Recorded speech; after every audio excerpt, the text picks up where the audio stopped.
दोस्तों, कानपुर की एक घटना आपको सोचने पर मजबूर कर देगी कि अगर आप एक बच्ची के पिता हैं, माँ हैं, भाई हैं, चाचा हैं, जो भी, आपको अपनी बच्ची को हमेशा अपने पास रखना चाहिए, हमेशा उस पर नज़र रखनी चाहिए। और अगर आप नज़र नहीं रखते हैं, आपके परिवार में भी ऐसी घटना हो सकती है। कानपुर का एक परिवार है जो कि एक शादी समारोह में जाता है और वो अपनी बच्ची से बोलता है, जो कि क्लास 11th में पढ़ती है, उसे बोलता है कि तुमको भी चलना होगा। तो बच्ची कहती है मेरे पेट में दर्द हो रहा है, मेरे सर में दर्द हो रहा है और मेरे एग्ज़ाम चल रहे हैं, मुझे तैयारी करनी है। एक परिवार जो कि बच्ची के पढ़ाई के लिए हमेशा ही कंप्रोमाइज़ करता है, और एक परिवार जो कि इमोशन में आ जाता है कि कोई बात नहीं, हम लोग तो शाम तक चले आएंगे।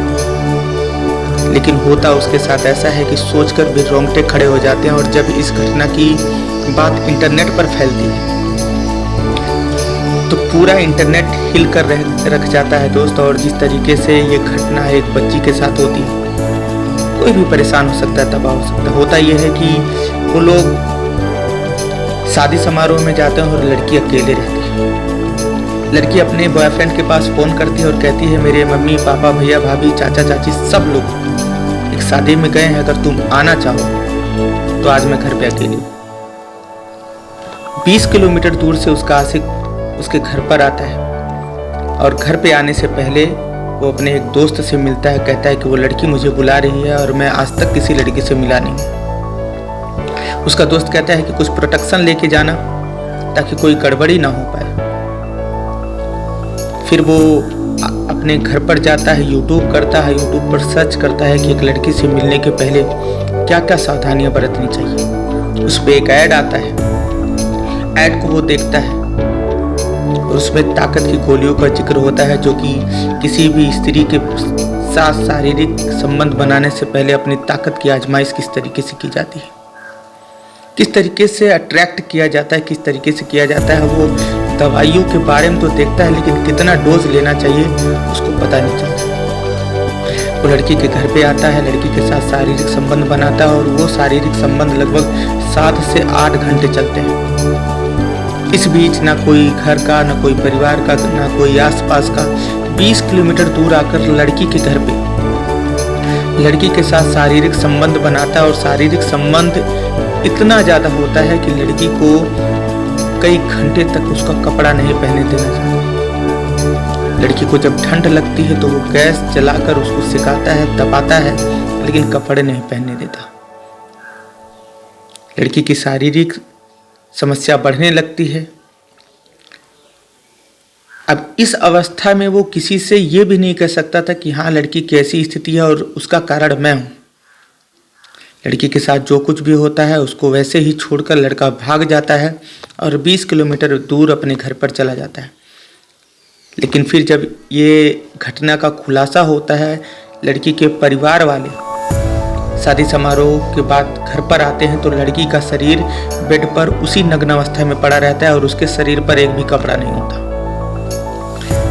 लड़की की ऐसी स्थिति देखकर जो बाप भाई चाचा हैं वो लोग पीछे हट जाते हैं और माँ और चाची आगे आती हैं और देखती हैं कि एक भी कपड़ा नहीं है। लड़की के साथ कोई ज़बरदस्ती, कोई जोर नहीं हुआ है। इसका मतलब है लड़की ने जो कुछ भी किया स्वेच्छा से किया। और जब व्हाट्सएप खंगाला जाता है, मैसेज खंगाला जाता है, कॉल डिटेल निकाली जाती है तो उस लड़के का पता चलता है तो लड़का सब कुछ बताता है कि मैंने ऐसा किया है। लड़की की ऐसी स्थिति देखकर चाहे वो उसका परिवार हो, चाहे आसपास के लोग हों, चाहे इंटरनेट का कोई यूज़र हो या चाहे जो मेरी वीडियो देख रहा हो, ऐसी घटना देखकर किसी की भी हालत खराब हो सकती है। लड़की के साथ 8 घंटे तक शारीरिक संबंध बनाया जाता है, वो भी शारीरिक संबंध जो यूजुअल है उस तरीके का नहीं, पोर्न साइट से देखकर अनेक स्टेप का इस्तेमाल किया गया। और वो लड़का उसका प्रत्यक्ष प्रमाण था, उसने सारी बातें पुलिस को बताई, डॉक्टर को बताई और डॉक्टर भी अचंभित रहे। अब ये सोच सकते हैं कि शारीरिक संबंध बनाने के बाद लड़की की मौत हो जाती है।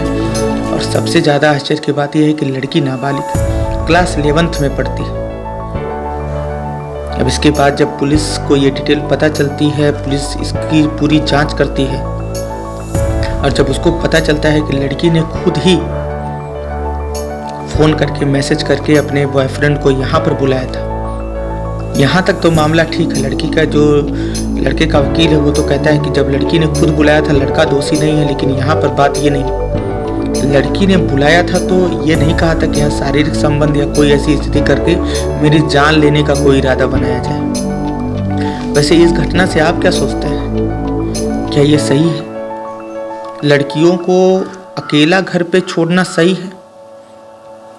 अगर आपके परिवार में भी कोई ऐसा है, कोई लड़की है या लड़का है, ध्यान दीजिए। इसलिए ध्यान दीजिए क्योंकि घटना, ये समस्या किसी के भी परिवार के साथ हो सकती है। वैसे न्यूज़ चैनल के साथ बने रहें, चैनल को सब्सक्राइब करते। Thank you so much. Bharat माता की जय।